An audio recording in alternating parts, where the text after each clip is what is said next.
Just for background. Camping and exploring were pretty much my main two pastimes a few years back. Anyone who lives in the UK can tell you that decent places to camp are pretty few and far between unless you want to stay on some shitty campsite with families and chavs. So we used to find out of the way places to do some illegal wild camping, even if it took us a bit of hiking to get to a good spot. Woods are pretty sparse too, of any decent size anyway, and what me and my friends were looking for was some decent-sized woods to get lost in and settle down for a few days where you couldn't hear cars or see lights from town's ECT. So this is what happened when we drove about 5 hours to get to the biggest woodland in the UK, Galloway Forest Park, about 300 square miles of forest. It was me and my friends Ryan, Callum and Chris. Drive up there in Ryan's shitty Astra because we were planning on leaving the car somewhere and hiking to get to a good spot, and Callum didn't want to leave his BMW on the side of a road in Scotland for best part of a week. We have a map with all the little roads and shit and have figured out that if we park up and walk into the woods for about 6 miles we have a good spot away from everything. Nearest road is the one we'll be leaving from, and the only thing near enough to see the light of any fire is a cycle path that won't be in use at night. Park up, reverse the car into the trees a bit so it is harder to see, and grab our shit from the boot. Ryan has an old gym shoe that we hang from a branch to help us locate the car when we walk back, and we tie up bits of red ribbon as we go to help us find the way back. Walk for about 6 miles and can't find a decent spot to set up. We push on for another half a mile and find the perfect spot next to a river. River is being generous. It's a little creek. We think it's one of the little feeders that eventually end up in one of the locks.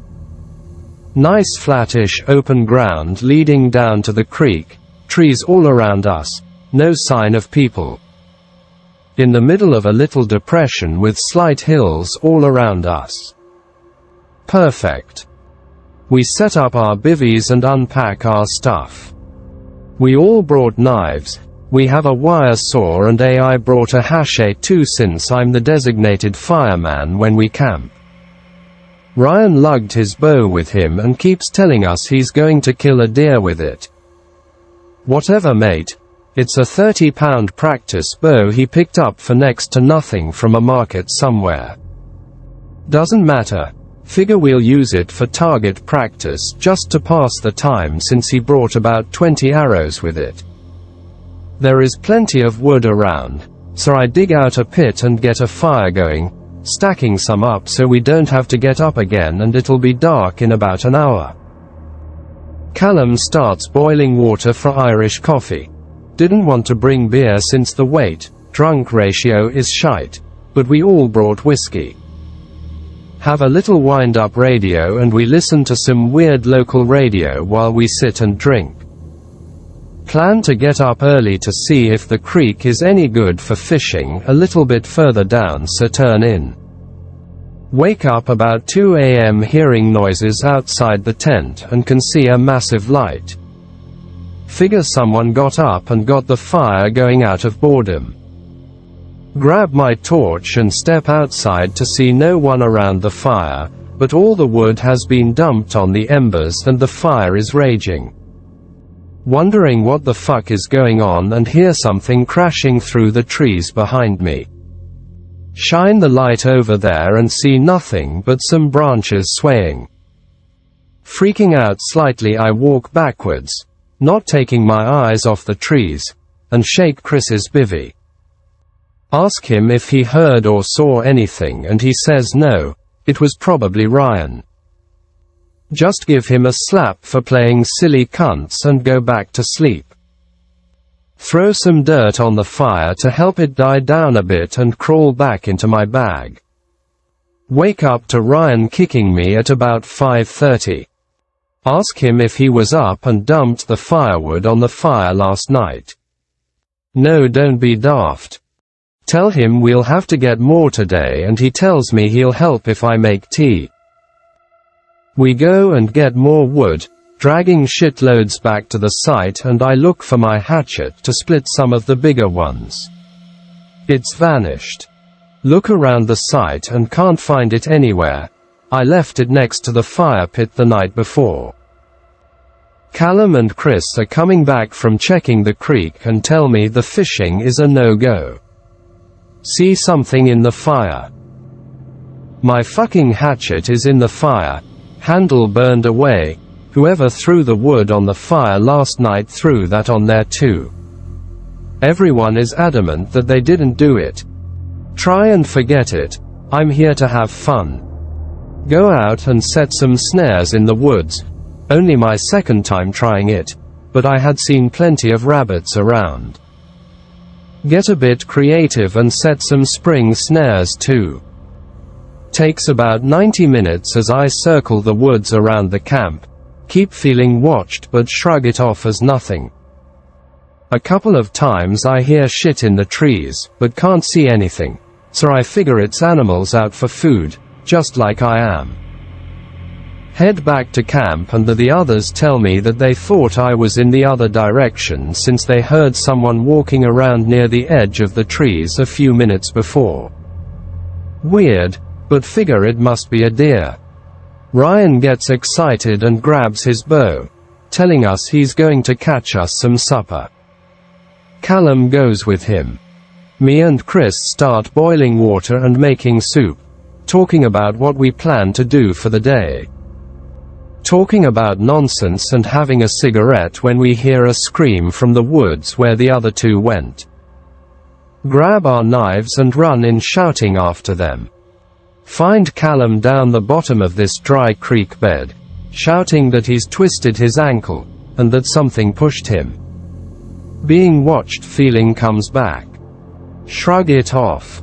Ask him what he means that something pushed him. He didn't see it. Ryan was running to keep this deer in sight, and he tried to follow him. When he got to the top of the embankment of the dry creek bed, he looked around and something shoved him from behind. Chris goes to find Ryan. I help Callum up and walk him back to camp and sit him down. Waiting for ages before the guys get back. They come walking out of the trees, and Ryan said he was too busy looking for the deer to see anything. Didn't even hear Callum yell. Said he missed the deer by about 4 inches. Yeah, right. All start to settle down, and the rest of the day goes pretty smoothly. Keep hearing the odd noise and getting that feeling of being watched. Go to bed that night and fall straight to sleep. Figure to check snares in the morning since I forgot to. About 2 a.m. Wake up to a scream. Not a human scream, like a fox and a bear combined, deep but shrill somehow, the kind that makes your hair stand on end. No big animals in Scotland. What is this shit? By the time I get dressed, everyone else is up and asking what the hell that was. Came from the east. I set a few snares over there. Opposite side to where Callum was pushed. Hear some branches thrashing and another scream. Chris says something about my snare nonsense actually catching something. Says I should go check it out. Tell him to bollocks. If he wants to go check it out he can. I am not going near that noise. Carries on for a few minutes and then goes deathly silent. No owls, no insects, nothing. Something moving in the woods. Can see a shadow, a darker patch of blackness moving in the trees. Callum says it's a deer. I ask him why it is moving around the camp in the trees when it should be walking away from us and the fire. No answer. Stare at it for about 2 to 3 minutes while it stays completely still. Fades back into the trees and disappears. Decide to stay up in twos in case it was a wolf after our food. Heard stories of a few packs of wolves still in Scotland. Rest of the night passes pretty quietly. Next morning we all feel a bit better and me and Ryan go to check my snares. One clearly had a rabbit in it, judging from the fur, but it has been taken by something else. Check a few more and find nothing. When we get to the area, the sounds were coming from we get a little bit quieter and we both have our hands on our knives. It's a mess. There is blood all over the snare, which has been ripped away from the small tree I anchored it to. MFW steel wire is ripped. Blood all over the tree, the floor, and bits of weird, pale gray flesh. Fuck this shit. Start heading back to camp. Nervous as fuck. Ryan keeps telling me he can see shit out of the corner of his eye. I don't even look, too busy being a pissy pants little girl. Get back to the camp and the others are nowhere to be seen. Our gear is spread all over the campsite. Some of our clothes are in the creek. 2 of the bivvies have slashes in them. Like, one of the sides slashed from one end to the other. Full on panic mode, knife in hand. Shout for the guys. They come out after about 5 minutes.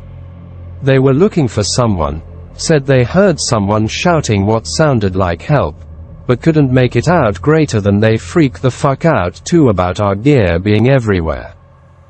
Decide to bail it out of there. Pack our shit up so fast that my pack won't even fasten properly. Don't care. Start heading out. Ryan has his bow out and is scanning the trees like H's fucking Legolas or something. Get to the first ribbon marking the way back and Ryan shoots into the trees. Says he saw something following us. Looked like a person, but weird gray and taller. Walking faster. Can't find the second ribbon. Figure we'll just head for stuff that looks familiar until we find the road and work from there. All panicking on the inside now. Chris points through the trees and we see our ribbon on a branch.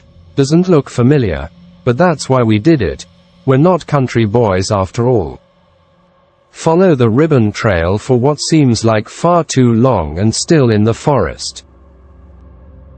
I'm close to full-on panic when Ryan points off in the distance, and we see his old-ass gym shoe tied to a branch. Greater than elation lasts about 5 seconds before we notice how familiar the area is.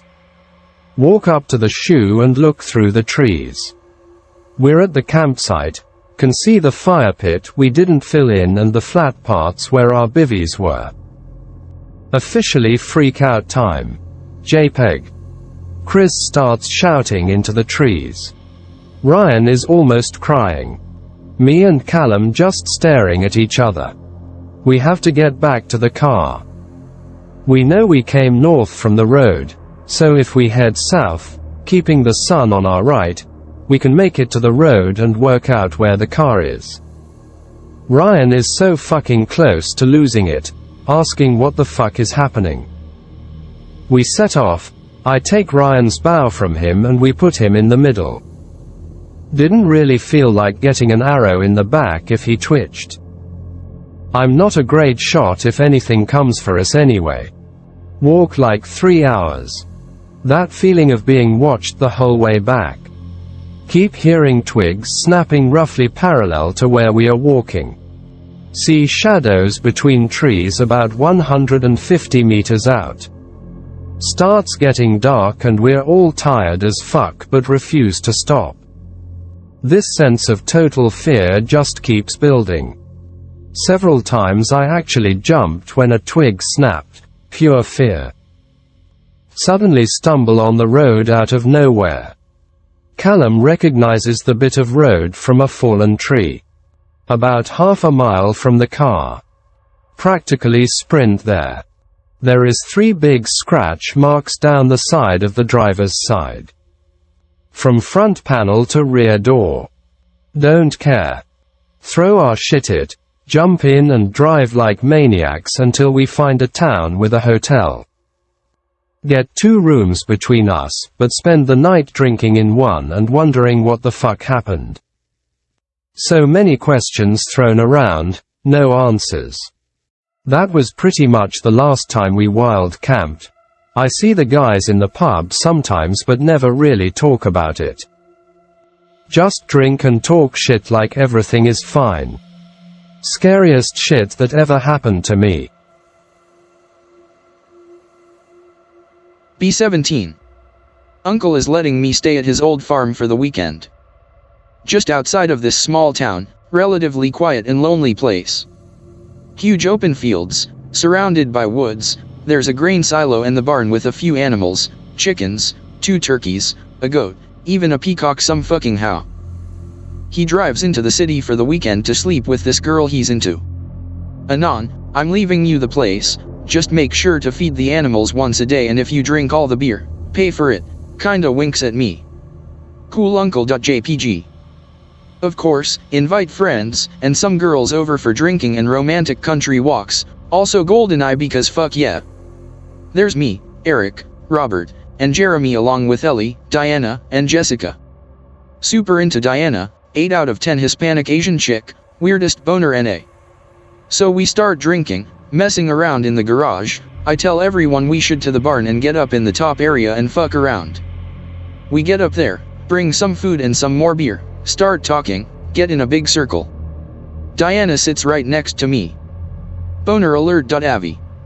Everything's normal at first, we start sharing ghost stories. She starts telling us about La Llorona or whatnot, crying ghost lady. Mildly spoopy, but she has a cute little mouse voice so it loses atmosphere. Her head kinda falls on my shoulder, there's one of those hanging workman's lamp things lighting up the barn, I don't remember what they're called right now. Everyone's kinda silent, just thinking, sipping at their beer or murmuring. I start to smell this disgusting smell like rotted meat dipped in perfume, it was sick but sweet.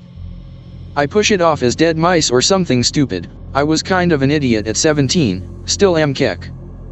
Put my arm around Diana, ask if anyone wants more beer, offer to go back to the house to get it. Sure, faggot one of my friends, probably Robert. Get up, brush myself off and head for the ladder to get down. The fucking ladder is missing. Too annoyed to be scared, turn, and ask who messed with the ladder. Everyone looks genuinely mystified at the missing ladder, shrug, decide it probably fell down and I can't see it. Figure I'll just drop through the hole, brace myself for the drop and put the ladder back up on the way back. I get to the edge of the hole, smell that gross fucking smell again and almost stop, but don't wanna look like a pussy. Drop my feet through the hole, start to lower myself down when I feel something wet smack against my exposed ankle. Pushed myself back up so fucking fast with the bitchiest yelp I've ever made or heard, scramble away from the hole. What's up fag? Probably fucking Robert again, wasn't in the mood. Either the turkeys have super long, wet necks now or there's someone down there that grabbed my leg very funny on.bmp. I'm fucking serious, assholes I kick my leg out to show them where the guy or whatever touched me. There's this brownish, reddish goop on my ankle, it's sticky and smells like that rotted meat put on display at a department store from before. What is that anon? One of the girls asks. I have no idea, so I shake my head. Tell them I'm gonna chill up here for a bit and someone else can head down if they want. Eric gets up to take a look, but is obviously frightened as fuck like he should be. That smell is hanging around, thick and cloying. He looks down the hole to the ground level and backs away slowly. That's when we hear it. Who fucked with ladder? Everyone freezes, Ellie is all over Eric now, everyone's too afraid to move. The voice was flat and slow, like some sort of fucking mongoloid trying to figure out how to into words. It keeps repeating it, the sound slowly changing over time. We're huddling up together, everyone's here so we know it's no one fucking with us and my uncle doesn't have any neighbors for miles. Who fucked with the ladder? Everyone turns to look at me. That was my fucking voice, what the fuck? Shake my head vigorously and realize the creature was practicing with my voice and is now saying other things in my voice, catching onto the speech way more quickly than before. None of us have cell phones because this is the late-ish 90s, so we couldn't really call the cops or anything. We're all just kind of huddled together, trying not to talk because hearing it say things we have is extremely disconcerting. Silently thankful it was stupid enough to remove the ladder. The smell starts to fade slowly, and I figure it's gone by the time the stench is gone. Get balls of steel out of nowhere, decide we should all drop down and make a break for the house. Everyone sort of agrees. Jeremy and Jess don't want to be left alone, so they end up agreeing. The 8 of us all collect around the hole and take a peek. We don't see anything but some smears of that reddish-brown goop on the floor. Push it to the back of my mind, decide I'll go first, drop down, wave everyone down. We were all sort of uncoordinated and fucked up from what beer we'd had, but thankfully it wasn't much. Everyone's down in a few moments. We grab hands like 5-year-olds and start to walk to the house at a brisk pace, not wanting to draw its attention and not wanting to trample each other like retards. We hear this wet fucking smack on the concrete floor of the barn. Fuck this, nope, done. Everyone starts to run, barely holding each other's hands. My hand slips from Diana's for a moment, but a strong, warm hand grabs it again and no one calls out like they're lost. All 8 of us return to the house. Wait. 8? Me, Eric, Jeremy, Robert, Diana, Ellie, Jessica. That's Sev. Everyone seems to realize this and nopes the fuck out, looking at everyone else. There were only 7 of us again. I want to puke when I realize it wasn't Diana's hand I grabbed the second time. But for some reason it didn't follow us into the house. Maybe it wasn't a fan of late 70s decor, I don't fucking know. We scramble through the living room. I stop and grab my uncle's compound bow and a few arrows from the display cabinet for some reason. As if I'm gonna knock a fucking arrow and kill this fucking X-Files motherfucker when I haven't gone hunting in over a year. Everyone piles up into the kitchen. It's raised up and away from the living room and kind of looks out onto it, where the main door is.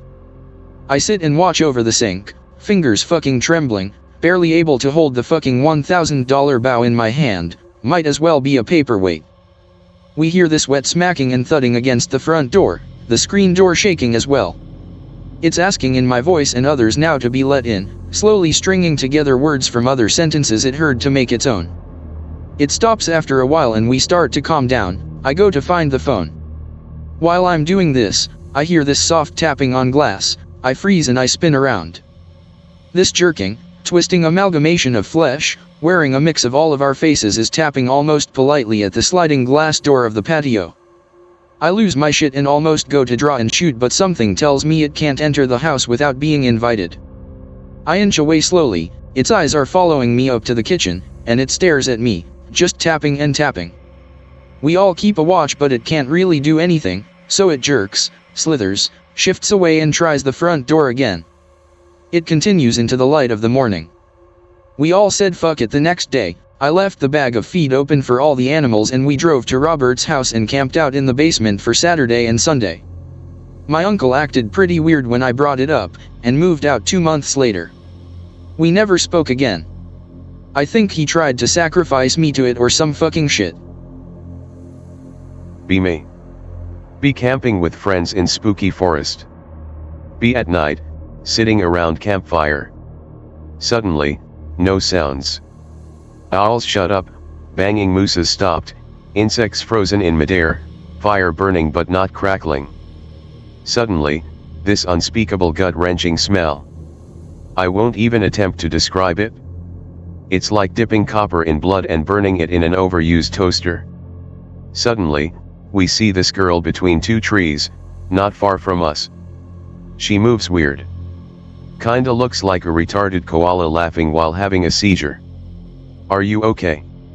Suddenly, starts speaking in an animal-like and human speech pattern, that almost doesn't sound human.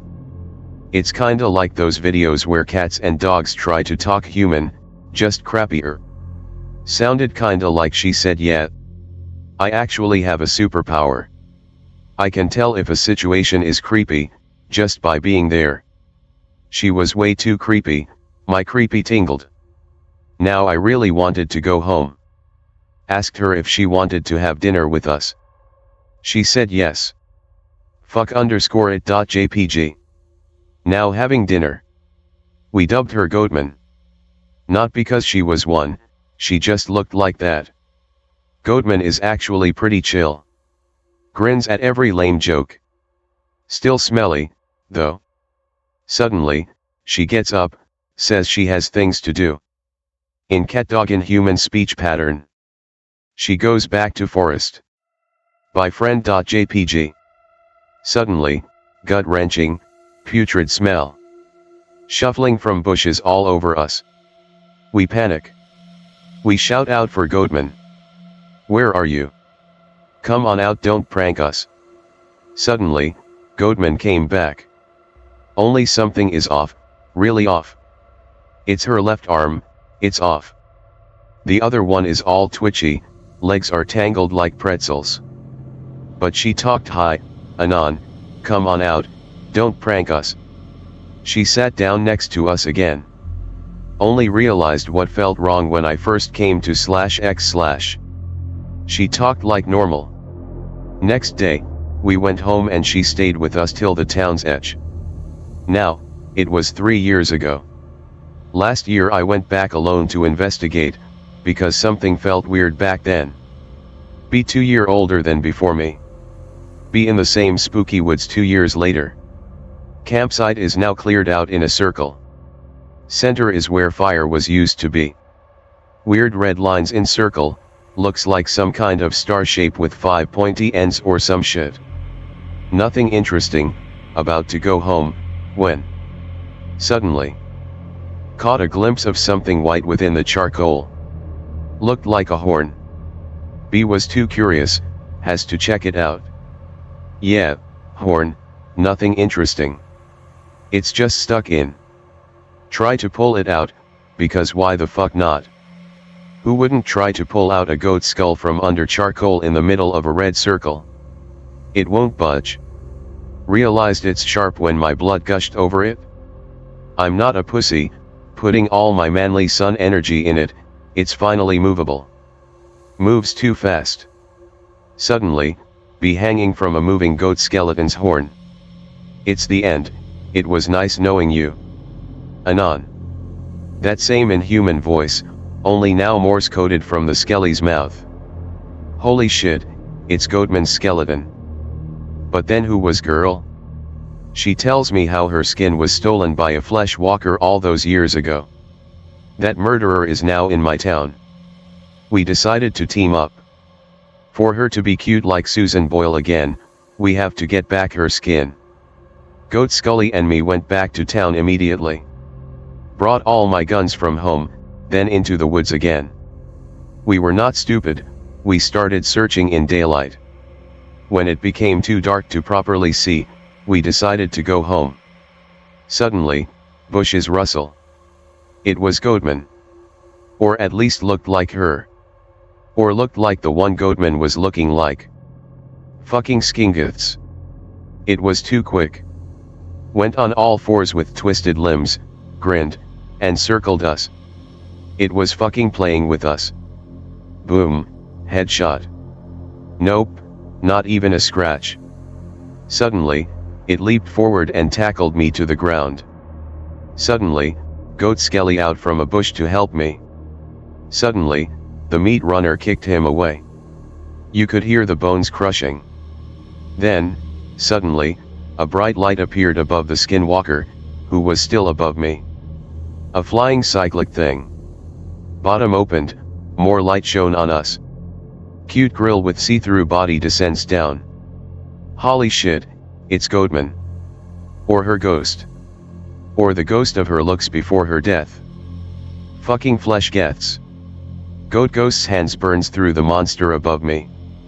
It weeps, I'm sure, but the skin has no damage. 2 minutes later the skin was ashes, only leaving transformed goat skin behind. Goat Skelly put on goat flesh, then Goat Ghost flied into them. After a bright flash of darkness, there stood Goatman. Thanks Anon. The same creepy voice. Show me your true face, partner. Well, I said I'm too curious. Turns out she really was a Goatman. And male too. We bid farewell and departed. You can probably still find him if you really want. It all took place in the closest forest to you. Literal old fag here, here's an old one. 1989. Live in Cowboy State, Texas. Family lives in log cabin. Daddy was gone for the week, so he gave me hunting privilege. Excited.jpg. Only hunted squirrel before, the small things. Daddy shot deer for a living. Mama was scared, of course. Black bears were uncommon in our county, but sightings aren't rare. Daddy said he'd give me a whistle to blow on if there's a dead deer or a black bear. Said they won't hurt ya if you don't bother them, they don't like to be startled. Wave as he goes off in the 86 Mazda. My family was poor, we hunted instead of getting things from the market. It was more efficient and less cost-effective for us. Law enforcement on hunting wasn't big in those days, so if you had a heartbeat and a steady eye you could be shooting. Didn't live too close to people anyway, so there wasn't much of a worry. Was 9 years old at the time. First day out hunting. Wave mama bye and head out into the forest at 10 p.m. Would be hunting until noon, and wouldn't be too far from the cabin. Mama would be preparing for dinner and that'd be my cue to come back. I'd look to see if the moon reached its height, then I'd head back north to our cabin, bringing in fresh hunt. First 15 minutes ain't that bad. Got a little spook, should be expected, but I'd hunted before at night with Daddy, so I got over it in a few minutes. Sitting next to a tree, waiting for something to pass by. Nothing to my right, turn left and freeze. This scrawny, pale white little thing is looking straight back at me. Thought it was a wolf at first. Thing looks inhuman. Well, it did look human, but it was so thin and its jaw hanged like it had a weight on it. Its mouth had a cleft down the middle the size of an index finger. Don't know if I should shoot it or haul ass, so I sit there for a bit, staring back at this scrawny bony pale little thing. Sat there for about 5 minutes looking at this thing before I pushed my legs up against the tree and stood up. I got a solid look at its eyes. The pupils were wide, so wide. Matter of fact, the whole sockets was pure black. Standing up, it's crouching down and half my height. Shaking like bloody hell. Don't want to startle the thing by crying. But I get really close. Adjust rifle in my hands. It fucking stands up. That's when I decide to haul ass. Moment I start moving, I hear the scrawny thing chasing me. I was firing blind shots into the dark, hoping for a hit. Around the third shot the footsteps stop, fire off 2 more shots in the dark before realizing. Stop and take a breather. Scared to see if I killed it or not.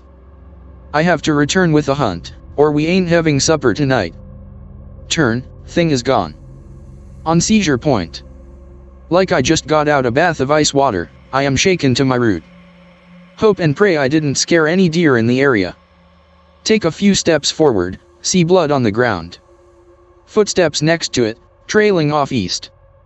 Let out the biggest sigh of my life. Hear a groan. Whip around so fast I'd nearly knocked myself out. It's a deer. The thing had gotten shot in the crossfire. Breathing is heavy, first night hunting and I've been completely shaken. Daddy never taught stories of scrawny little things in the woods chasing you and looking at you. Put the old garand against the deer's head and pull the trigger. Made it home with supper. Mama gave me a hug and said she was proud o' me, said she heard the shots and got scared. The rest of the week was normal, got some good kills in. Daddy came back the next week and we hunted together. Got fresh kill, but never saw the scrawny bony pale white thing ever again. Didn't tell Daddy, not even at his death. I heard this story from the guy this happened to. This was about 25 years ago in Northern California, where I was a sheriff of a rural part of the state. I took his statement from his bedside in the ICU of the hospital. So this man was up in the mountains of Northern Cali hunting. I'm not sure what he was hunting, not that it matters. He had been up there for a couple days, his family kept a camper up there. He's out in the forest early in the morning, when he hears what seems to be a branch or some kind of wood pounding against a tree. He's kind of, what the hell is this, but doesn't think much more of it as it stops after a few minutes.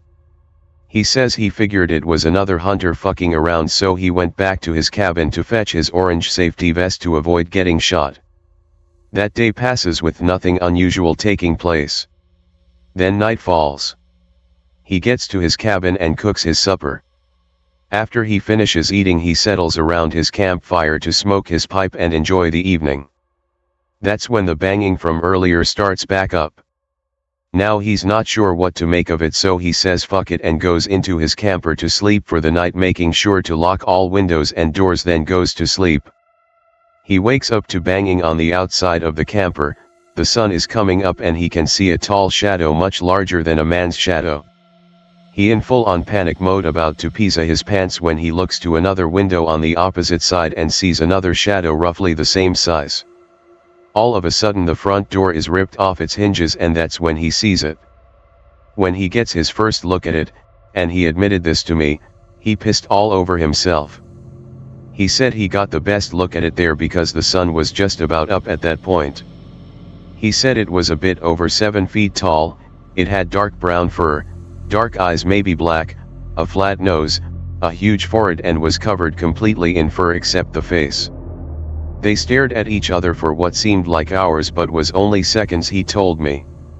It had a branch in its hand. The creature swung his arm back and hit the guy in the head, knocking him out. Now here he is lucky that blow didn't kill him. He had a severe concussion, skull fracture, and his brain was swollen. This man was in a coma for 3 days. The doctors didn't think he would wake up. He was found naked by some hikers in the forest a couple miles from his camper. When he was brought in, they soon found the injuries stated above. Now here it gets strange. He was bleeding from his rectum. He had severe damage to that whole area. The doctors said he would be using a colostomy bag for the rest of his life.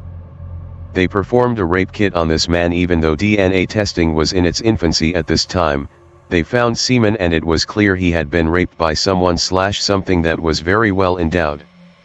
Soon after he woke up, and shortly after I took his statement. As to what happened, it looks like whatever took him kept him for about 2 days and repeatedly raped him. Now I don't know how they found out, but the FBI showed up, made sure the victim wasn't going to talk. Who would talk about that? But the feds took the semen sample and ordered me to change the statement to leave out the creatures. Well, the victim died a week later from internal bleeding. The stitches broke in the middle of the night and he bled out. The reason I'm breaking my silence now is because I have stage 4 stomach cancer and will be dead in at most 2 months. Thanks for reading my story. Any questions and I'll try to answer. I was camping in Colorado once with a group of friends. There were about 6 of us. We set up camp in a sweet rock outcrop where there were 3 large boulders leaning against each other with a hole at the top and enough room to sit underneath. This was during a fire ban, so it was the perfect place to put our campfire. We set up the tent not far off. Middle of the night comes and we are running out of firewood. We remember a campsite nearby that had nobody there during the day and plenty of wood, but we had been hearing voices all evening, just talking, nothing strange, and assumed it was that nearby campsite. So we walked over to ask if we could borrow some wood and chop some more to return it the next morning. The campsite was still completely empty at night. There was a jeep there and we figured the campers may have gotten stuck while four-wheeling during the day and we're sleeping in their vehicle. So we grabbed some firewood with the intent to replace it in the morning and walked back to camp. There were no other campsites we saw nearby when hiking earlier in the day, so we were discussing on the way back where the voices talking were coming from, but figured we just missed another nearby camp. Anyway, we are back at camp and winding down. Me and one buddy taking shifts keeping the fire going and chatting a little and dozing off, and the rest of our group had headed to the tent and started sleeping. And we started hearing what we figured were coyotes or foxes. They can make weird guttural screams that sound like people. But we kept hearing footsteps around the camp, mostly gravel, and going out of our cave to check, make sure no coyotes were in camp, and never saw anything. Weird screaming persisted all night. Next day comes around and we replace the wood at the empty nearby campsite, pack up, and get ready to leave after a morning hike. It was a difficult 4-wheel trail to get out, and one of my buddies got stuck on an incline and slid back. We started trying to dig him out, and I, being at the top of the incline but in a vehicle that wouldn't help, drove up the trail to find nearby campsites and see if someone had a rig with a winch that would go quicker. I approached probably 15 campsites along the trails over a couple hours. Every one of them completely empty and abandoned. The entire area had no human life. Generators, trucks, jeeps all just left at the campsite in the middle of the day. No luck, so went back to the site my buddy was stuck and we get him dug out middle of afternoon, and start to leave. The entire area on the way out was completely abandoned. tons of camps near the trailhead and literally nobody at any campsite. It became really eerie and we were trying to figure out if what we had heard the night before was actual coyotes or what. Anyway, few days later and some bodies appear in the area in the local news. Said they had died from unknown causes. There were about 4 over the entire area we were camping. No idea if the screams we heard were people or not, and no idea where the talking was coming from to this day. Not super scary but eerie enough. I legitimately found a group of leprechaun. No joke, and I don't give a fuck if you don't believe me. I was walking in Rathwood Forest, hiking alone. I was visiting family up in Ireland. This happened on the 27th of March. It was around 11 p.m. when this happened. Be me. Be walking in Rathwood. Started at dusk now night. I had a flashlight, phone, keys, and a wallet on me. Flashlight was a big circular one, like construction workers use. It was very bright. Just usual trees and foliage for hours. See tree near a little crevice, its root forms sort of a bridge to the other side of the ledge over the crevice. I follow the little crevice, going under the root bridge and I hear some shuffling. I get really freaked out and panicked. In my mind I really thought my life was over, and you may be wondering why such an exaggerated feeling? I have no idea. I of course thought of wolves and that got me going, but something really pushed that feeling. I am frozen in place by fear. Finally look towards some bushes about 10 feet away. See 3 little people. 2 are naked and 1 is wearing green makeshift clothings, like dyed sheep wool or something. Fucking pot of gold there too. Looks like they are guarding it. I hear them say Boppo a few times and I pass out. I wake up 20 feet away from that place and I can hardly move. It's daytime and all the muscles in my upper body are completely strained, my calf muscles are as well. No bruising, or anything. I can breathe but I feel like every muscle affected is completely depleted, like I exercised for days and this is the aftermath. I hike back to my car and drive to my Gramps' place. I of course tell him and Grandma what happened. He tells me those damned leprechauns, they did that to you, don't go back there and if you see them again cover your eyes and turn around, shout to them in a calm but stern voice, I don't want to take away your gold, just let me leave, I'm not bothering you, these woods belong to you. He nearly cried. Eeping as I go. Sorry if it's a bit slow. Let me preface this story by telling you that it's been a long time since this happened. While it is a true story, I've had to add some details to make the story flow in a somewhat coherent fashion because I don't remember absolutely everything that happened. Also, my sequence of events may be a little fucked up, but that doesn't change the fact that some of these images are still absolutely frozen in my mind.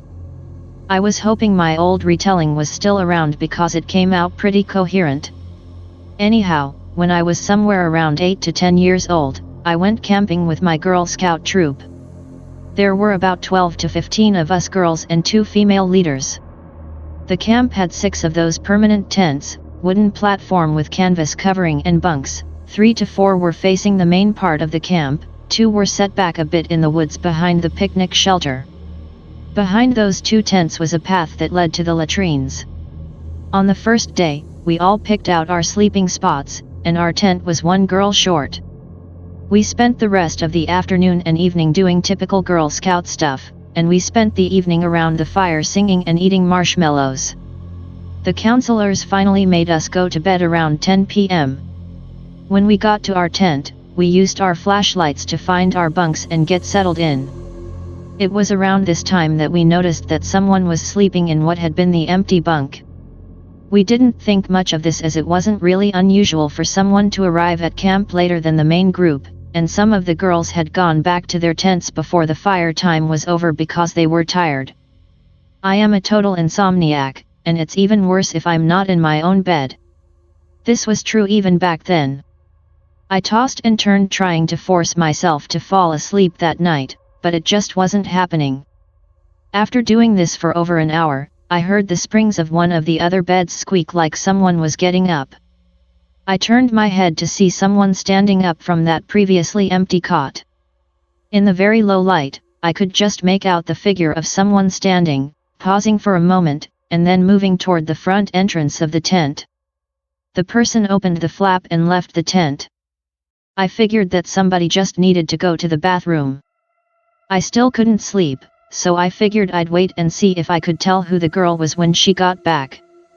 I waited and waited, but I finally drifted off to sleep before the girl came back. When we woke the next morning, we discovered that the bed was empty, and there were no blankets or suitcases near the bed. We talked to the other girls to try to figure out who had been in our tent, but we found out that nobody had come in late, and nobody was missing from their tents. Still, there's always a chance that one of the girls got pissed off at the other girls in their tent and decided to switch for the night. That shit always happens with girls. That night we spent a long time around the campfire again. At some point during the evening, one of the girls stands up and starts walking toward the woods. The tents and shelter were in the opposite direction.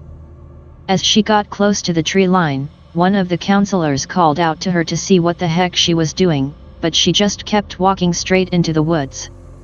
The counselor called to her another time and then went after her.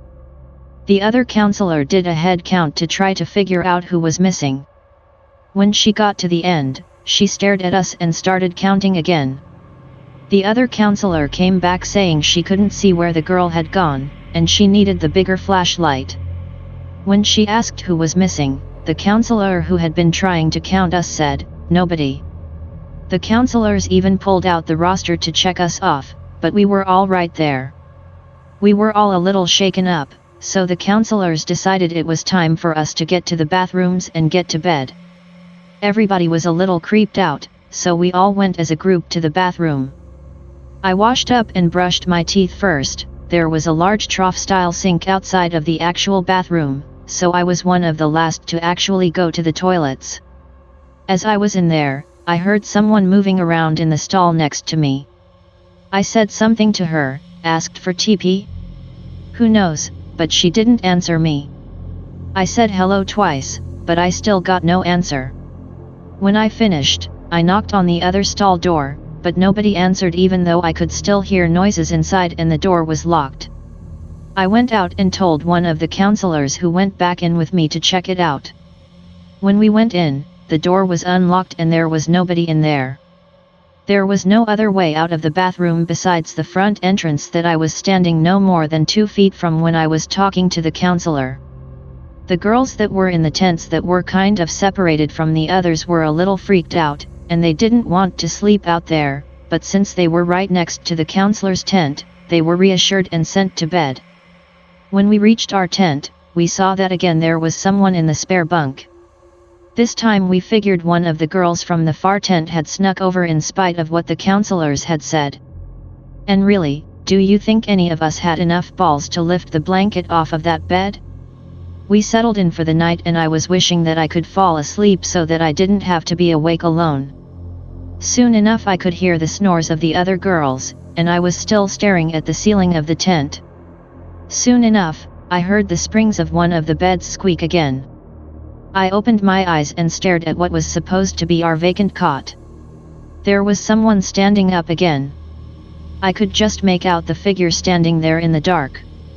It stood there for about 30 seconds this time before it moved across the tent and out the flaps. Needless to say I was pretty much shitting myself, but I was too scared to scream for a counselor because I was afraid that whatever it was would come back.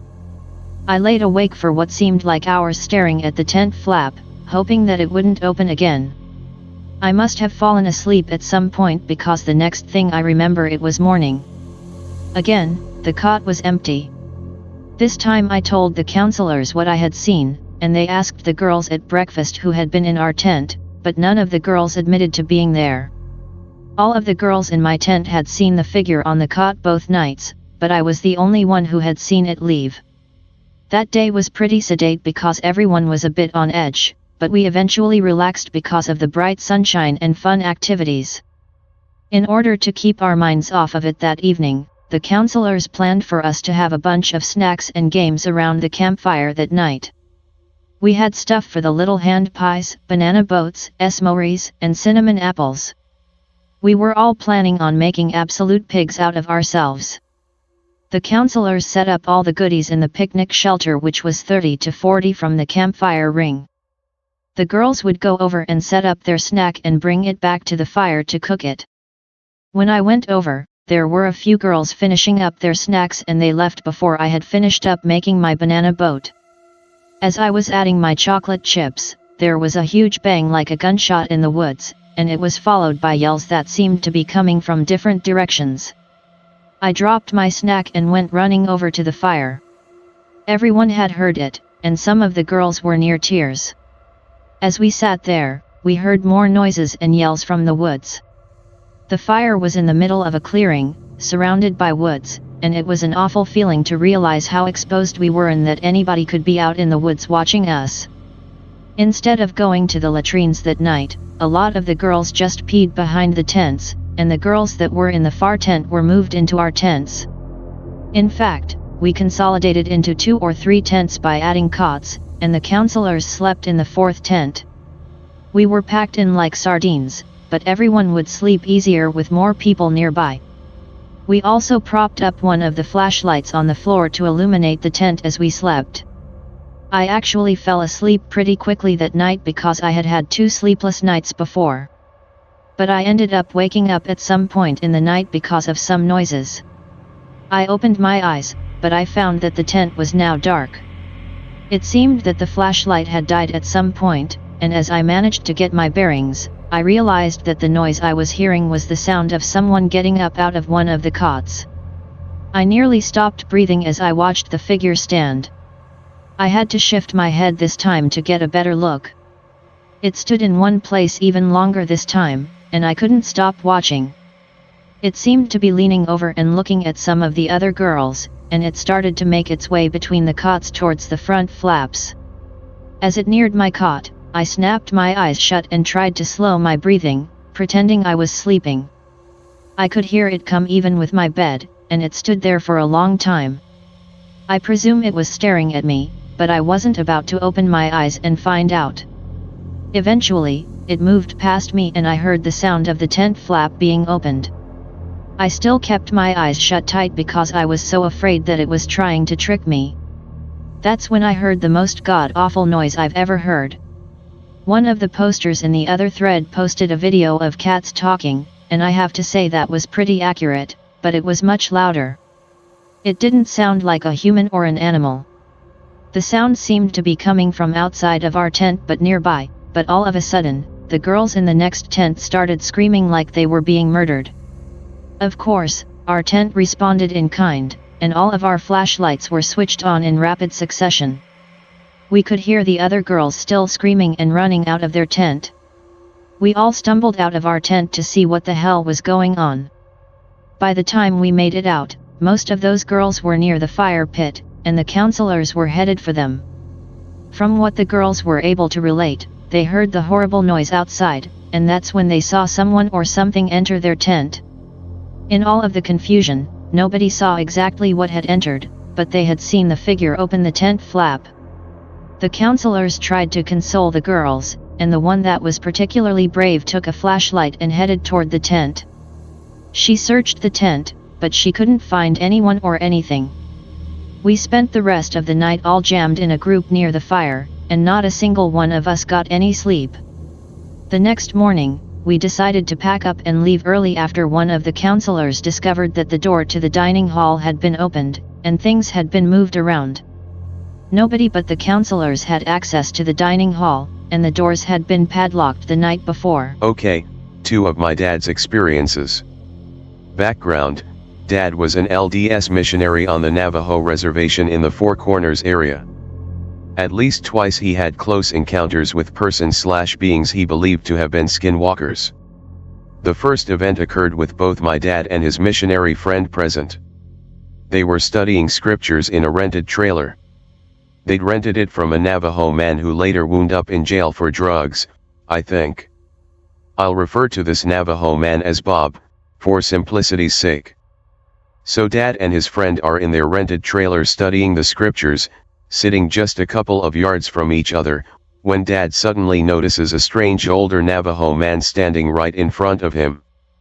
Dad hadn't seen him enter and had no idea how the man had got there. So the old man asks, in Navajo, "Where is my son, Bob?" Dad, completely surprised, simply replied, "He's not here." He was too afraid to upset the old man, so Dad conveniently left out that Bob was in jail. Anyway, Dad looked over at his friend, who was also staring in shock at the old Navajo. When Dad looked back, the old man was gone. He was there one moment and gone the next, in the blink of an eye. Dad and his friend jumped to their feet and searched the trailer. The door was locked and the windows shut. There was simply no way to get in and out without being noticed. They both asked around afterwards and the locals claimed that Bob's dad had been involved in black magic, but they wouldn't say anything more about it. This next story occurred a few months later. Dad and his friend were headed home in their Jeep at night between 9 and 10 p.m. This is southeast Utah/northeast Arizona, and they were driving through a little valley on their way home. The valley was actually known for having some ceremonial significance to the Navajo. So Dad's driving, and his friend is napping in the passenger seat. As they get to the middle of the valley, the Jeep suddenly dies and rolls to a stop. No lights, no electricity, no power at all. Just completely dead. Dad steps out and opens the hood. As he's working on getting the Jeep to start, he notices several dark shapes approaching and encircling the car at a small distance. They're swaying and moaning something that Dad can't understand. Scared, Dad reaches over and shakes his friend to wake him. No matter how hard Dad shakes him, his friend won't wake up. The encircling dark shapes are now getting closer. Completely terrified now, Dad does the only thing he can, pray, and pray hard. Suddenly the electricity and lights of the Jeep come back on. The moment the headlights came back on, the dark shapes were gone without a trace. Dad then jumps inside, starts the engine, and floors it out of the valley. Only then does his friend wake up. He wants to know why they're speeding and Dad explains the whole thing to him. My dad has always been an honest religious man, so I believe him to be telling the truth. I work with a Navajo coworker, and one time I told her about my dad's experiences. She said that they're totally consistent with what she knows about skinwalkers. I asked her if she could tell me any more about them, and she outright refused. In fact, I got the impression that if I pushed the topic I'd be on thin ice with her. All she'd tell me was, there are very real evil things in the world. Small game hunting, Wyoming. Two friends and I, let's say Kyle and Joe. Slow day, cap a rabbit with my Beretta .22. Later, friend shoots a squirrel out of a tree. We start to leave when we see this girl just sitting on a tree stump facing away from us. Apologize for firing a shot so near her, saying he didn't see her. No movement. We walk up closer to see if she's okay and see she's got a little blood on her shirt. Nothing alarming, but what you would get if a branch cut you up a little. Walk in front of her and she just has this blank stare that looks through you, not at you. Offer to take her back to our camp and without a word she starts walking with us, still blank. Get to our tents and fire and she sits again. It's almost night, so we tell her we'll get her back to the nearby town tomorrow. Buddies share tent, so she has her own, mine's smallest, so I get to sleep, no homo.